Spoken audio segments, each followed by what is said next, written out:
ತೋರಿಸ್ಬೇಕು ಅನ್ನೋ ಒಂದು ಉದ್ದೇಶ ಯಾವ್ದು ತೋರಿಸ್ಬೇಕು ಅಂತ ತಮ್ಮ ಮುಂದೆ ನಾವು ಬಂದಿರತಕ್ಕಂಥ ಉದ್ದೇಶ. ಈಗ ನಮ್ಮ ಮುಂದೆ ಸಮೀಕ್ಷೆಗೆ ಬಂದಾಗ ನಾವು ಮೊದಲಿಗೆ ಧರ್ಮವನ್ನು ಜಾತಿ ಉಪಜಾತಿ ಕಾಲಂನಲ್ಲಿ ಗೊಲ್ಲ ಎಂದೇ ನಮೂದಿಸಿ ಯಾದವ ಸಂಘದ ಮನವಿ.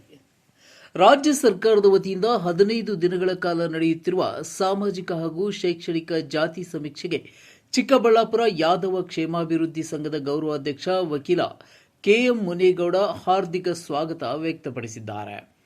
ಈ ಸಂದರ್ಭದಲ್ಲಿ ಅವರು ಗೊಲ್ಲ ಸಮುದಾಯದ ಎಲ್ಲ ಸದಸ್ಯರಿಗೆ ಮಹತ್ವದ ಮನವಿ ಮಾಡಿದ್ದಾರೆ. ನಗರದ ಪತ್ರಕರ್ತರ ಭವನದಲ್ಲಿ ಮಂಗಳವಾರ ಏರ್ಪಡಿಸಲಾಗಿದ್ದ ಪತ್ರಿಕಾಗೋಷ್ಠಿಯಲ್ಲಿ ಮಾತನಾಡಿದ ಅವರು, ಈ ಸಮೀಕ್ಷೆ ಸಮಾಜದ ಭವಿಷ್ಯ ನಿರ್ಮಾಣಕ್ಕೆ ಅತಿ ಮುಖ್ಯವಾದ ಹಂತ. ಗೊಲ್ಲ ಸಮುದಾಯದವರು ಯಾವುದೇ ಗೊಂದಲಕ್ಕೆ ಒಳಗಾಗದೆ ಧರ್ಮ ಕಾಲಂನಲ್ಲಿ ಹಿಂದೂ ಹಾಗೂ ಜಾತಿ ಮತ್ತು ಉಪಜಾತಿ ಕಾಲಂನಲ್ಲಿ ಗೊಲ್ಲ ಎಂದೇ ನಮೂದಿಸಬೇಕು. ಇದರಿಂದ ಸಮಾಜಕ್ಕೆ ಶೈಕ್ಷಣಿಕ, ಆರ್ಥಿಕ ಹಾಗೂ ರಾಜಕೀಯ ಕ್ಷೇತ್ರಗಳಲ್ಲಿ ಸರಿಯಾದ ಸ್ಥಾನಮಾನ ದೊರಕುತ್ತದೆ. ಜೊತೆಗೆ ಸರ್ಕಾರದ ವಿವಿಧ ಸೌಲಭ್ಯಗಳ ಪ್ರಯೋಜನ ಪಡೆಯಲು ಸಹಕಾರಿಯಾಗಲಿದೆ ಎಂದ ಅವರು, ಗೊಲ್ಲರು ಶ್ರೇಷ್ಠವಾದ ಸಮಾಜದವರು, ಆದರೆ ಶೈಕ್ಷಣಿಕ ಹಾಗೂ ರಾಜಕೀಯವಾಗಿ ಹಿಂದುಳಿದಿದ್ದೇವೆ. ಇಂಥ ಸಂದರ್ಭದಲ್ಲಿ ಜಾತಿ ಸಮೀಕ್ಷೆಯಲ್ಲಿ ನಾವು ಸರಿಯಾಗಿ ವಿವರ ನಮೂದಿಸುವುದು ಅತ್ಯಂತ ಅವಶ್ಯಕ. ಯಾರೂ ಮುಜುಗರ ಪಡುವ ಅಗತ್ಯವಿಲ್ಲ. ಗೊಲ್ಲರು ಎಲ್ಲರಿಗೂ ಪರಿಚಿತರು.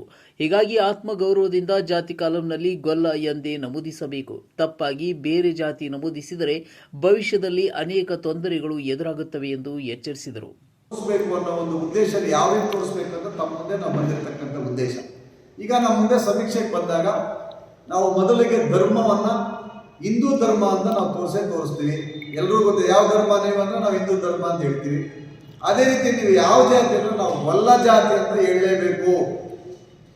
ನಾವು ಗೊಲ್ಲ ಜಾತಿ ಅಂತ ಬರೀಲೇಬೇಕು. ಮತ್ತೆ ಕೆಳಗಡೆ ಕಾಲಂ ಉಪಜಾತಿ ಅಂತ ಕೇಳ್ತಾರೆ. ಯಾವುದೇ ಉಪಜಾತಿ ಇಲ್ಲ ನಮ್ದು, ಗೊಲ್ಲನೇ ಉಪಜಾತಿ. ಜಾತಿನೂ ಗೊಲ್ಲನೇ, ಉಪಜಾತಿನೂ ಗೊಲ್ಲನೇ.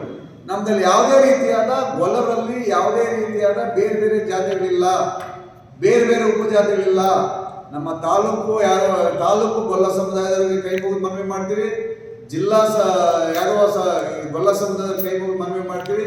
ರಾಜ್ಯ ಮಟ್ಟದಲ್ಲಿ ಇರ್ತಕ್ಕಂಥ ಎಲ್ಲ ಗೊಲ್ಲ ಸಮುದಾಯದವರಿಗೂ ಸಹ ನಾವು ಮನವಿ ಮಾಡ್ಕೊಡೋದೇನೆಂದ್ರೆ, ನಮ್ದು ಯಾವುದೇ ಮಕ್ಕಳಿಗೆ ನಾವು ಜಾತಿ ಪ್ರಮಾಣ ಪತ್ರ ಕೊಡಬೇಕಾದ್ರೆ ಗೊಲ್ಲನೆ ಅಂತ ನಾವು ಬರ್ಸೋದು. ಜಾತಿ ಆಗ್ಬೋದು, ಉಪಜಾತಿ ಆಗ್ಬೋದು, ಗೊಲ್ಲ ಸಮುದಾಯ ಅಂತ ನಾವು ಬರ್ಸೋದು. ಇದು ಬರ್ಸೋದ್ರಿಂದ ಏನೆಲ್ಲ ನಮ್ಗೆ ಉಪಕಾರ ಆಗುತ್ತೆ, ಏನೆಲ್ಲ ನಮ್ಗೆ ಸಹಾಯ ಆಗುತ್ತೆ ಅನ್ನೋದು ತಾವೆಲ್ಲ ಯೋಚನೆ ಮಾಡ್ತಾ ಇರ್ಬೋದು. ನಾವು ಯಾಕಂದ್ರೆ ಎಲ್ಲ ರೀತಿಯಾದ ಒಂದು ಸಹಕಾರವನ್ನು ಒಳಗೊಂಡಾಗ ಒಂದು ನಮ್ಮ ಮಕ್ಕಳಿಗೆ ಶೈಕ್ಷಣಿಕವಾಗಿ ನಾವು ಮುಂದೆ ಬರ್ತೀವಿ. ಗೊಲ್ಲ ಅಂತ ಸರ್ಟಿಫಿಕೇಟ್ ತಗೊಂಡ್ರೆ ನಮ್ಮ ಸ್ಕೂಲಲ್ಲಿ ಆಗ್ಬೋದು, ಒಂದು ಕೆಲಸಕ್ಕೆ ಹೋಗಬೇಕಾದಾಗ ಆಗ್ಬೋದು, ಎಲ್ಲ ರೀತಿಯಾದ ಶೈಕ್ಷಣಿಕವಾಗಿ ನಾವು ಒಂದು ಮಟ್ಟಕ್ಕೆ ಬರ್ತೀವಿ. ಯಾಕಂದ್ರೆ ಸುಮಾರು ಪಂಗಡಗಳಿದೆ, ಸುಮಾರು ಉಪಜಾತಿಗಳಿದೆ, ಸುಮಾರು ಕ್ಯಾಟಗರಿಗಳನ್ನು, ಸುಮಾರು ಸಮುದಾಯಗಳನ್ನು ಸೇರಿಸ್ತೀವಿ. ಆ ಸೇರಿಸೋ ಒಟ್ಟಿಗೆ ನಾವು ಗೊಲ್ಲ ಸಮುದಾಯ ಅಂತ ಸೇರಿಸಿದ್ರೆ ನಾವು ಶೈಕ್ಷಣಿಕವಾಗಿ ನಮ್ಮೆಲ್ಲ ಅನುಕೂಲಗಳವಾಗಿ ಸಿಗ್ತೈತೆ. ಸಾಮಾಜಿಕವಾಗಿ, ಶೈಕ್ಷಣಿಕವಾಗಿ ಎಲ್ಲ ವಿಚಾರಗಳನ್ನು ನಾವು ತಿಳ್ಕೊಂಡು ನಾವು ನಮ್ಮ ಸಮೀಕ್ಷೆಯಲ್ಲಿ ನಮ್ಮ ಮನೆ ಬಾಗಿಲಿಗೆ ಬಂದ ತಕ್ಷಣ ನಮ್ಮ ಜಾತಿ ಕಾಲಮಲ್ಲಿ ಗೊಲ್ಲ ಜಾತಿ ಅಂತ ನಾವು ದಯವಿಟ್ಟು ಸೇರಿಸ್ಬೇಕು ಅಂತ ಎಲ್ಲ ಗೊಲ್ಲರಲ್ಲಿ ನಾನು ಕೈ ಮುಗಿದು ಮನವಿ ಮಾಡ್ಕೊಳ್ತೀನಿ. ಉಪಜಾತಿಯಲ್ಲೂ ಸಹ ನಾವು ಗೊಲ್ಲ ಜಾತಿ ಅಂತ ಸೇರಿಸಬೇಕು. ನಮ್ಮ ತಾಲೂಕಲ್ಲಾಗ್ಬೋದು, ನಮ್ಮ ಜಿಲ್ಲೆಯಲ್ಲಾಗ್ಬೋದು ಯಾವುದೇ ಬೇರೆ ಉಪಜಾತಿಗಳಿಲ್ಲ, ನಾವಿರೋದೇ ಗೊಲ್ಲ. ಅದಕ್ಕೋಸ್ಕರ ನಾವೆಷ್ಟು ಜನ ನಾವು ಜನಸಂಖ್ಯೆ ಇದ್ದೀವಿ, ನಮ್ಮ ಮಕ್ಕಳಿಗೆ ಶೈಕ್ಷಣಿಕವಾಗಿ, ಸಾಮಾಜಿಕವಾಗಿ ನಮ್ಮಗಳಿಗೆ ಎಲ್ಲ ಸರ್ಕಾರದಿಂದ ಬರ್ತಕ್ಕಂಥ ಸವಲತ್ತುಗಳೆಲ್ಲ ಸಿಗಬೇಕು ಅಂತಂದರೆ ನಾವು ಗೊಲ್ಲ ಅನ್ನೋ ಸರ್ಟಿಫಿಕೇಟ್ನ ನಾವು ತಗೋಬೇಕಾಗುತ್ತೆ. ನಿಮಗೆ ಬೇರೆ ಜಾತಿ ನಿಮ್ಗೆ ಎಷ್ಟು ಅನಾನುಕೂಲಗಳಾಗುತ್ತೆ ಅನ್ನೋದು ಗೊಲ್ಲ ಅಂತಿಲ್ಲ ಅಂದರೆ, ಬೇರೆ ಯಾವುದನ್ನು ಉಪಜಾತಿಗಳನ್ನು ತಾವು ಸೇರಿಸಿದ್ದೆ ಆದರೆ ತಾಲೂಕು ಕಚೇರಿಯಲ್ಲಿ ತಮಗೆ ಗೊಲ್ಲ ಸಮುದಾಯ ಸರ್ಟಿಫಿಕೇಟ್ ಸಿಗೋದಿಲ್ಲ.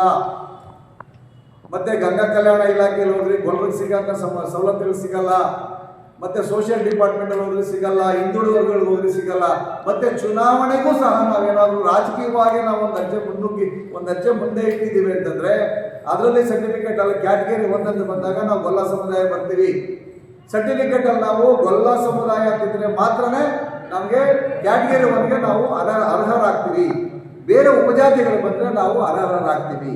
ಅದಕ್ಕೋಸ್ಕರ ನಾವು ಇವತ್ತು ತಮ್ಮ ಮುಂದೆ ನಮ್ಮ ಚಿಕ್ಕಬಳ್ಳಾಪುರ ಗೊಲ್ಲ ಸಮುದಾಯದ ಮುಖಂಡರು, ನಮ್ಮ ಚಿಕ್ಕಬಳ್ಳಾಪುರ ಜಿಲ್ಲೆಯ ಸುಮಾರು ಈಗ 8 ತಾಲೂಕುಗಳು ನಮ್ಮ ಚಿಕ್ಕಬಳ್ಳಾಪುರ ಜಿಲ್ಲೆಗೆ ಒಳಗೊಂಡಿದೆ.